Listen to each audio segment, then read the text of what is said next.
After the divorce, I wasn't really a person anymore. I ate like a ghost. I barely slept. Most mornings, my hands shook so badly I couldn't even hold a wrench. And when I looked around my apartment, with its pale walls and narrow hallways, it didn't feel like a place anymore. It felt like a box someone had nailed shut from the outside. My uncle had passed 2 years ago. Died in his sleep, which I guess is what every mechanic hopes for when he's been breathing in grease and metal shavings his whole life. He'd left me his shop, Crossley Auto Repair, in his will. Said I was the only one in the family who still had the spine to work with their hands. At the time, I didn't even go down for the funeral. I couldn't. I was barely making it to work, let alone across the state. But after everything went to hell with the marriage, and my lease came up, and the walls started pressing in like I owed them money, I packed up what I had, mostly tools, and left Missouri for good. Evening Shade, Arkansas, was smaller than I remembered. Just 2 gas stations, a diner that still had a smoking section, and a few crooked mailboxes lined up like bad teeth. The road into town was cracked in long, jagged seams that rattled the tires all the way in. Crossley Auto sat right off that road, at the edge of an old gravel lot that looked like it hadn't seen a full crew since the 90s. Old brick and concrete, 1 big garage bay, 1 smaller one, a little office up front, and a rusted-out sign that still read Crossley Auto Repair, honest work, no bull in fading red paint. My uncle had lived in the apartment above the office, 1 bedroom, 1 bath. Everything smelled like motor oil and pine cleaner, but it was quiet. No neighbors, no sirens, just trees, road, and the low whine of wind cutting through rusted gutters. The silence felt like a weight lifting off me. I didn't even unpack for the first few hours. I just stood in the middle of the garage and listened. The space didn't echo. It hummed, like it remembered work being done. Bolts tightening, engines sputtering to life, like it had a heartbeat all its own. The next morning, I started cleaning up. Swept the bay floor. Dug through dusty drawers of half-sorted parts. Found 3 dead mice and a half-used box of shop towels. It felt good, normal. I hadn't felt normal in a while. Then I noticed the rules. They were tacked to the wall behind the front counter, half hidden behind an old corkboard, with some faded receipts still pinned to it. The paper was yellowed and curled at the edges, like it had been there forever. The letters were blocky and dark, typed with something like an old IBM or a busted office printer. 7 lines, each one stranger than the last. 1. If a man in a plaid suit brings in a car with no engine, don't ask questions. Pretend to inspect it, hand him an invoice, and mark it as paid. He'll leave without a word. Don't watch him drive away. 2. If a black pickup arrives at sunset with its headlights off, do not make eye contact with the driver. Say, "We're closed," even if the sign says open. If he speaks, do not reply. Lock the office door and wait until he drives off. 3. A girl in a blue backpack will appear on rainy days. Let her sit in the waiting area and give her a cherry soda from the fridge. Don't ask where her parents are. She'll leave when she's ready. Never watch her walk out.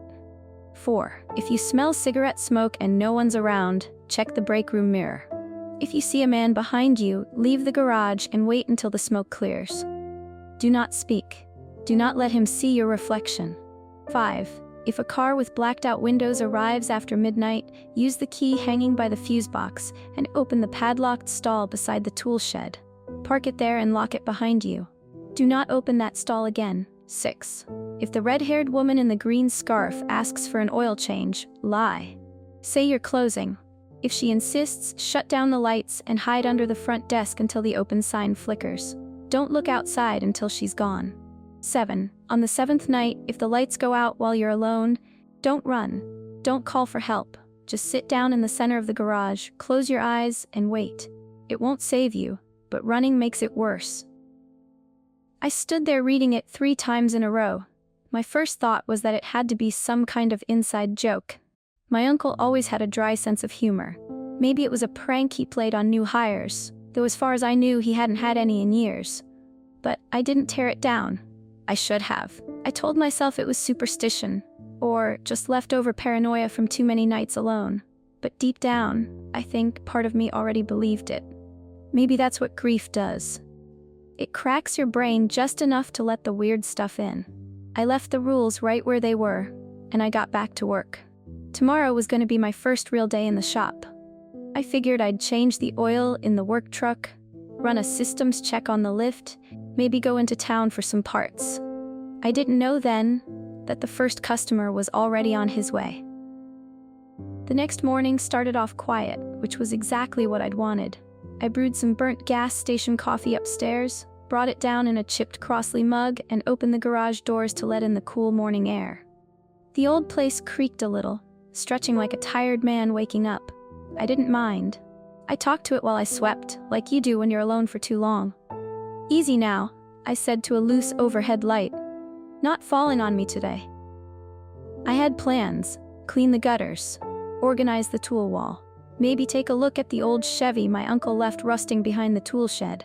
I didn't expect anyone to roll in, not so soon. The shop hadn't been open for 2 years.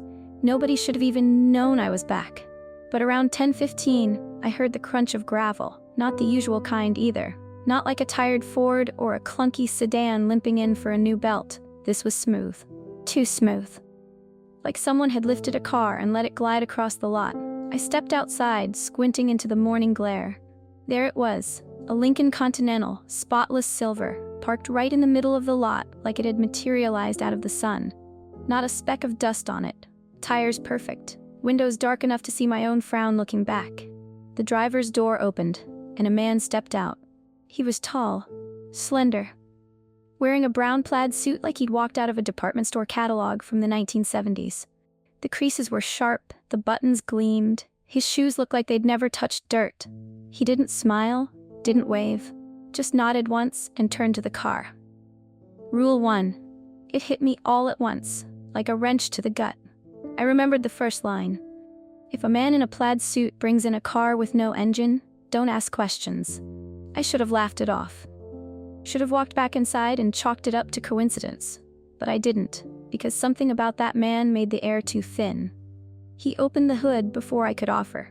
I approached slowly, heartbeat climbing, trying not to look like I was panicking, and when I reached the car I froze. There was nothing inside. I mean, nothing. Just a hollow, black cavity where an engine should have been. No wires, no hoses. Not even mounting brackets. The space looked deeper than it should have been, like a tunnel. Like it went somewhere. The man didn't say a word. He just stepped back, hands at his sides, and waited. I cleared my throat, trying not to let the tremble slip into my voice. "Looks like, intake's fine," I mumbled, tapping the edge with my knuckle.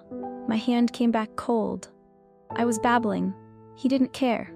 I grabbed an invoice from the clipboard, scribbled down a bunch of nonsense. Part numbers that didn't exist, labor fees, total, $cents. I stamped it paid, with the rusted stamper still sitting behind the register.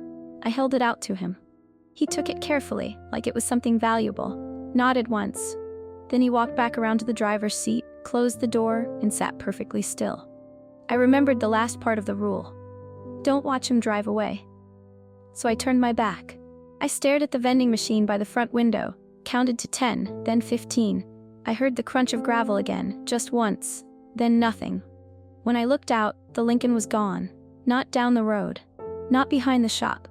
Just gone. Like it had never been there. My hands were shaking. I went back to the counter and sat down, staring at the rule sheet like it might have changed. It hadn't. Just those same 7 lines, yellowed and wrinkled, fluttering a little in the breeze from the open door.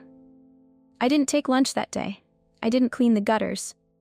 I sat in the office watching the lot until the sun dipped behind the trees. I kept telling myself I'd imagined it. Maybe I was still sleep-deprived. Maybe it was some weird trick car for a magic act. Maybe the guy was a collector. But I knew better. The rules were real. And the engineless car wasn't the last thing coming. By the time day 2 rolled around, I'd already memorized the rules. I didn't mean to.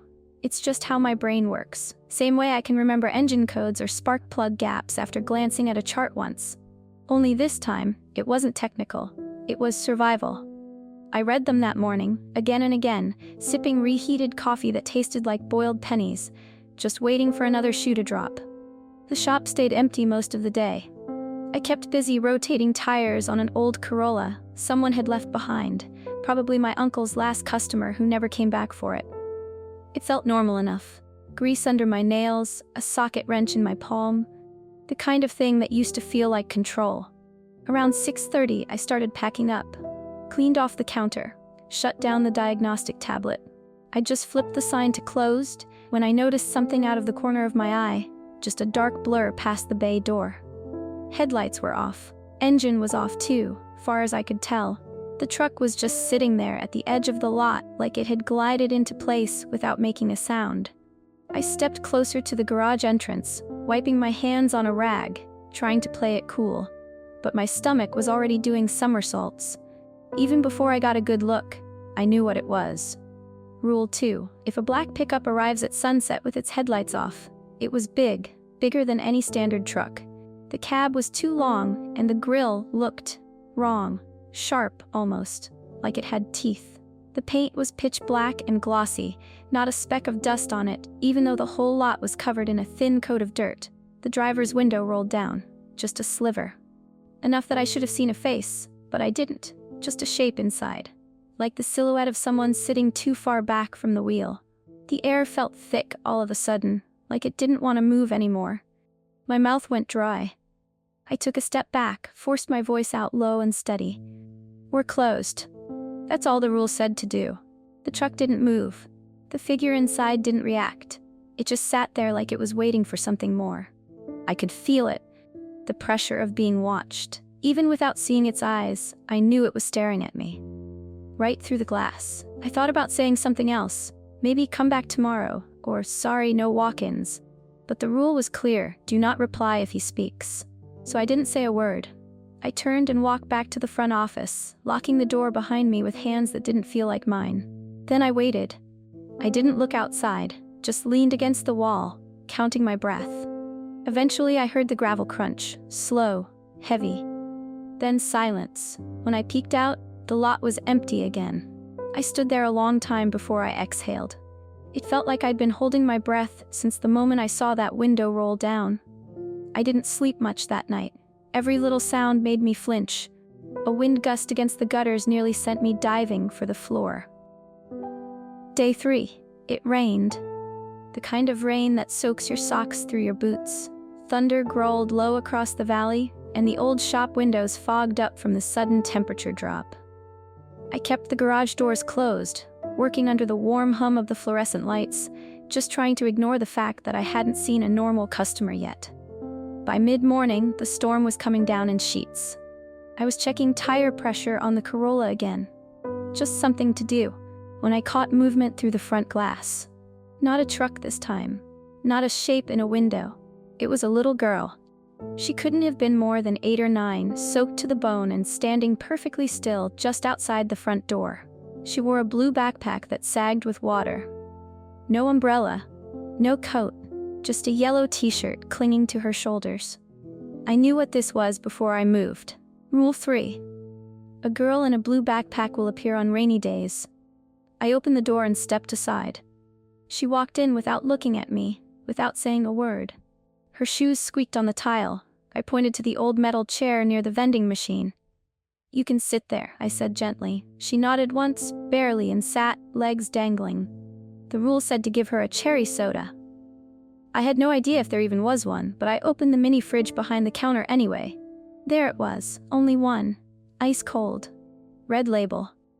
I walked over and handed it to her. She took it quietly. No eye contact, just cracked it open and sipped like it was a normal day. Like this was just something she did sometimes. Drop by greasy Arkansas garages during a thunderstorm and wait. I went back to work. 10 minutes passed, maybe more. I didn't check the clock. I didn't ask her anything. Didn't try to make conversation. Just kept my back turned and listened to the quiet sound of her sipping. Then I noticed the silence. No more sips. No chair creaking. No wet shoes on tile. I didn't turn around. I finished tightening the last lug nut and wiped my hands before finally letting myself look. She was gone. No footsteps, no sound, not even a wet spot where she'd been sitting. She was just gone. By day 4, I'd stopped pretending this was all a coincidence. Engineless cars, silent trucks, soda-drinking ghosts. If this was a prank, someone was putting in a lot of effort, and they'd been doing it for long before I ever got here. That rule sheet, those 7 wrinkled commandments pinned behind the counter, wasn't a joke. Not anymore. I started my morning like usual. Coffee, stale donut, wiped the grease off the counters. There was no work lined up, and I didn't feel like chasing business, so I focused on the little stuff. Organizing the socket sets, restocking oil filters, checking air pressure on the handcart tires. Busy work. Around noon, the clouds cleared. The sun came out. It was the first dry day since I'd arrived, and for a while it actually felt like things might level out, like maybe I'd gotten past the worst of it just by following the rules. But it was just calm before the drop. Around 2 p.m., I was in the break room. Now, break room is generous. It was really just a half-sized room in the back with an old microwave, a dented mini fridge, and a warped folding table. There was a mirror above the sink, probably so you could tell how bad the grease had smeared across your face before you ate lunch. My uncle always used it to slick his hair back. I used it to make sure I didn't look dead. I was microwaving old coffee. It hissed and spat like it was protesting the second life I was forcing on it. I leaned on the sink, staring at the clock, half dreaming about calling it a short day. That's when I smelled it. Cigarette smoke. Not a faint trace. Not like someone had smoked there earlier. It hit hard, acrid, stale, like someone had just exhaled an inch from my face. I spun around so fast I knocked the microwave door open with my elbow. Nobody. The window was shut. The door hadn't opened. But the smoke stayed thick in the air, curling along the ceiling like it was alive. My stomach turned. Rule 4. If you smell cigarette smoke and no one's around, check the break room mirror. I didn't want to look. Everything in me said don't. Just walk out, go upstairs, get in the truck and leave evening shade behind. But that part of me that reads spark plugs and listens to misfires, that same part knew it wouldn't matter. Once the smoke came, you were already in it. The rule didn't say ignore it. It said check the mirror. So I turned, and I looked. At first I saw nothing but myself, tired eyes, a streak of oil on my cheek, jaw tight enough to crack. Then the shape appeared. It didn't move. It didn't breathe. It just was. A figure standing behind me, blurry at the edges, like heat waves rising off asphalt. He wore a work shirt, same shade as mine, but it was soaked through like he'd walked out of a fire. One hand hung at his side. The other clutched something I couldn't make out. His head tilted forward, and even though I couldn't see his eyes, I felt them watching me. I froze, and then his mouth moved. Just a little, like he was whispering something. My legs broke first. I stumbled backward, shoulders smashing into the microwave. The coffee cup flew, shattered against the floor, scalding liquid splashing across my boots. I didn't feel the heat. I just ran. Didn't think. Didn't grab my phone. Just sprinted out the garage door and into the gravel, lungs burning, heartbeat louder than the wind. I don't remember falling. 1 second I was upright. The next, I was on my knees in the dirt, gasping like I'd just broken the surface of a deep lake. My hands were shaking so badly I couldn't even brace myself. Then everything went dark. I came to in the office chair. Sunlight still poured through the front windows, but it felt wrong, too bright, too still. Like the light didn't belong to this place anymore. My throat was raw, my chest ached, my clothes reeked of burnt coffee and something else, something bitter. Like the air inside a sealed room after a fire. I sat there for what felt like hours, not moving, not speaking. The break room mirror was untouched. No sign of anyone else.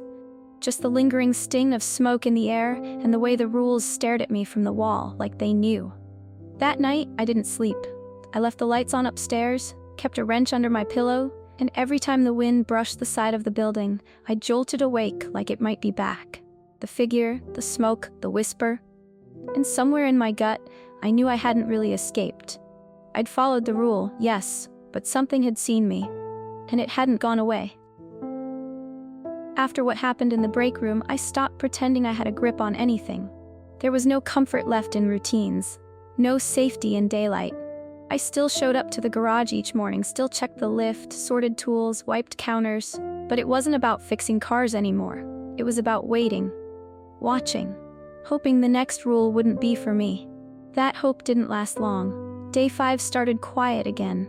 No weird cars, no strange smells, no ghost kids with backpacks. I tried to work like it was a regular shift, tightened some belts, called in a parts order I didn't need, even found a local station on the radio that didn't sound like it was broadcasting from underwater. I was almost starting to believe I'd get a break. But the thing about rules like these is they don't care how tired you are, or how badly you want one night of peace. They're just waiting. That night, I stayed in the shop late, couldn't sleep, didn't want to go upstairs. Not after the smoke, not after the mirror. I figured if something was going to happen, it might as well happen while I was wide awake and holding a socket wrench. Midnight crept up while I was reorganizing the shelves near the back of the garage. No ticking clock, no warning, just a subtle shift in the air, cooler, heavier. Then I heard it. Tires rolling over gravel. Slow, deliberate. I peeked through the garage window and my stomach dropped. A car was pulling into the lot. Its windows were blacked out. Painted or tinted, I couldn't tell. Even the windshield. Not a single gap to see inside. The body looked almost unfinished, like someone had started sanding it but stopped halfway through. The whole thing gave off the wrong kind of shine, like it was slick with oil that never dried. I didn't hesitate. If a car with blacked out windows arrives after midnight, use the key hanging by the fuse box and open the padlocked stall beside the tool shed. Park it there and lock it behind you. Do not open that stall again. I grabbed the key. It was still there. Rusty brass with a red string looped through it, just above the fuse box where the breaker panel buzzed like a nest of angry bees. My hands moved on their own, down the steps, out the side door. The lot was colder than it should have been. My breath fogged in the air. Summer in Arkansas doesn't usually do that, not even in the dead of night. The car's engine was still running, but I couldn't hear it. Not really. It was like the sound was being muffled inside my own ears. I didn't speak, didn't wave, just walked past it like it wasn't there. The padlock on the stall clicked open easily. The metal door creaked up with a groan that made my teeth hurt. The stall was empty, barely big enough for a compact car, but I knew this was the place. The walls inside were covered in old black tarps. The floor looked stained in a way I didn't want to understand. The car moved on its own. I didn't see anyone driving. It just glided forward, inch by inch, perfectly aligned, into the stall. I slammed the door down and locked it. No hesitation, no second look. Then I backed away and waited. Nothing happened. No engine noise, no creak of metal, no footsteps, just stillness. The kind of stillness that feels deliberate. I stayed there for another 5 minutes just to be sure. Then I went inside and dropped the key back on its nail with a shaky hand. The rule said not to open that stall again. I didn't plan to. But even with the door shut and the lock sealed tight, I swear I heard something inside later that night. A soft tapping, like fingernails on the metal walls. Just once, and then silence. By day 6, I didn't pretend anymore. Not about the rules, not about the things creeping around the edges of the property. I stopped thinking about what made sense and started focusing on survival. That was the only thing left now. Get through each day. Obey the list. And whatever you do, don't improvise. I spent the morning sweeping gravel out of the bay. The garage door had started groaning every time it rolled up, so I greased the chain again, even though I knew that wasn't the real problem. The building didn't want to stay open anymore. It was like the place itself knew what was coming. By late afternoon, the wind picked up. Hot, restless air whistling through the cracked vents. I kept checking the windows, waiting for something to show up, but the lot stayed empty. Until just before closing. It was the breeze that told me first. A sudden drop in temperature, even though the sun was still out and the pavement shimmered with heat. The hairs on my arms stood straight up. And then I heard the front door creak open. She stepped in like she owned the place. Tall, red hair curled over her shoulders like copper wire. Pale skin, no freckles, just smooth, perfect features that didn't look quite real. And around her neck, a green scarf that shifted like it was underwater, even though the air was dead still. She smiled. Too wide. Rule 6. If the red-haired woman in the green scarf asks for an oil change, lie. "Hi there," she said. Her voice was soft, warm. It sounded like the kind of voice you'd follow into the dark without asking why. "You still open?" I gripped the counter tighter than I meant to. "No, ma'am. Sorry. We're closing up for the night." She tilted her head. The smile didn't move. "That's a shame. My car really needs some attention." My eyes darted to the scarf. It looked wet now, even though she was bone dry. The air grew heavier, harder to breathe. I cleared my throat. Lift's out of order. Been acting up all day." She took a step forward. The smile stayed. "Are you sure?" I didn't answer. I reached back and flipped the shop lights off. The room dropped into gray shadows, lit only by the faint buzz of the vending machine behind her. She didn't move, didn't flinch, just kept watching me. I ducked under the counter, crawled behind the front desk, and curled into a ball like I was hiding from a tornado. The rules said to wait until the open sign flickered. The floor was cold. My breath caught in my throat with each second that passed. I could hear her footsteps now, slow, deliberate. She moved around the front of the desk. I kept my eyes squeezed shut. And then, silence. No footsteps, no breathing. The kind of quiet that pressed in from all sides. My heart slammed against my ribs so loud I was afraid she'd hear it. I counted in my head, tried to make my brain think about anything else. Bolts, tools, spark plugs, serial numbers. Anything. Then it happened. The soft buzz from the window behind me. The open sign stuttered like a failing heartbeat. I waited 5 more seconds. Then I crawled out and peeked around the desk. She was gone. No footprints. No tire marks in the lot. Just that lingering smell. Faint, sweet, almost floral, like crushed lilies left in a warm room too long. I crept outside, eyes sweeping the lot, ready for anything. But the road was empty. I shut the doors, turned off the vending machine, killed every light I could find, and then I went upstairs and sat on the edge of the bed for an hour, too wired to sleep, but too afraid to move. That night, I started to wonder if the rules were more than just instructions. They were warnings, sure, but they also felt like a story, a pattern, and I was the one being written into it. I didn't plan on staying late that night. After the red-haired woman, I'd had enough. My nerves were shot. Every noise sounded like a whisper aimed straight at me. Every shadow felt like something holding its breath. I told myself I'd lock up early, get some real sleep, maybe take the next day off. But I never made it that far. It was just past 9 p.m. The last of the light had drained out of the trees, and the bugs outside were chirping like they were warning each other. I was in the bay, wiping grease off my hands, cleaning tools for no reason other than to keep my mind busy.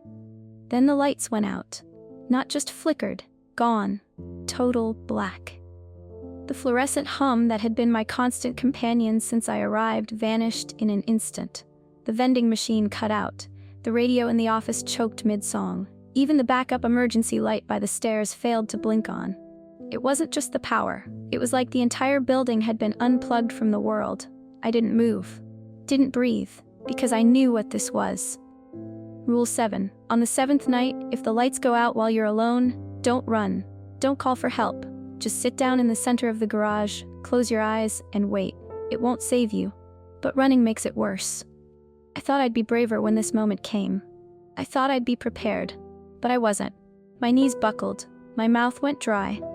I reached out in the dark, searching with shaky hands until I found the center of the garage. Cold concrete. I sat down, legs crossed, palms on my knees like I was meditating, trying to keep my lungs working. The silence pressed against me like a weight. I closed my eyes, and I waited. Seconds passed, then minutes, then I heard it. Footsteps. Not fast, not angry, just slow, even, measured. One after the other, pacing behind me. Each step echoed in my skull like it was inside my head, not the room. I kept my eyes shut. Then came the breathing. It was shallow at first, like someone easing into the room from far away. But it grew louder, closer. Warm air on my neck, like someone was standing right behind me, leaning in. Then the match struck. I didn't open my eyes, but I could see the glow through my lids, orange and flickering, dancing across the inside of my skull. The smell came next. Smoke, charred wood, burning oil. A voice whispered against my ear, "You never made it out." My eyes snapped open. The garage was on fire, but not in the usual way. Not with smoke and flame and panic. No alarms, no heat, just walls that cracked and peeled like skin, concrete bubbling, ceiling lights sagging like melting wax. The flames licked the rafters without sound. The whole room shimmered like a dream falling apart. And in front of me, the man from the mirror. Only now I could see him clearly. His face was split down the middle. One half clean-shaven, sharp-jawed, just like mine. The other, charred, burned, skin blistered and melted. His left eye was a black pit. His lips pulled into a grin that stretched too far, the kind that didn't belong on any human face. "You died 3 nights ago," he said, voice low and distant, like it was being played through a broken radio. "You just didn't know it yet." I tried to speak. Nothing came out. My throat was ash, my voice was gone. He crouched down, tilting his head, staring into me. Not at me, into me, like he was counting the seconds left in my bones. "You opened the door," he whispered. "You let it in." The fire swirled around us like a living thing. The walls groaned. A car lift collapsed in the back with a metallic screech. Tools burst from their drawers and clattered to the ground, warped and blackened. But I couldn't move. My limbs were numb, my skin prickled with cold. And then the flames rose, swallowing everything in red and gold, but they didn't burn. They found the shop the next morning, or what was left of it. The fire marshal's report called it an isolated structural fire, likely electrical. Said the blaze had burned hot and fast, but somehow hadn't spread past the garage walls. The lift was a melted skeleton. The office chair had fused with the floor. All that remained of the upstairs apartment was a half-charred mattress spring and a blackened sink pipe. No body, not a bone, not a tooth, not even ashes they could be sure belonged to a person. Just smoke-drenched tools. And one other thing. Tacked to the wall behind the front counter, yellowed, wrinkled, edges curled from age and heat, was the list. Still intact, still legible, still waiting. The locals didn't ask too many questions. Folks in Evening Shade weren't the type to poke at stories that didn't want to be opened. One old man from down the road said he saw strange lights that night. Another claimed to have heard a voice on the wind, sounded like someone yelling underwater.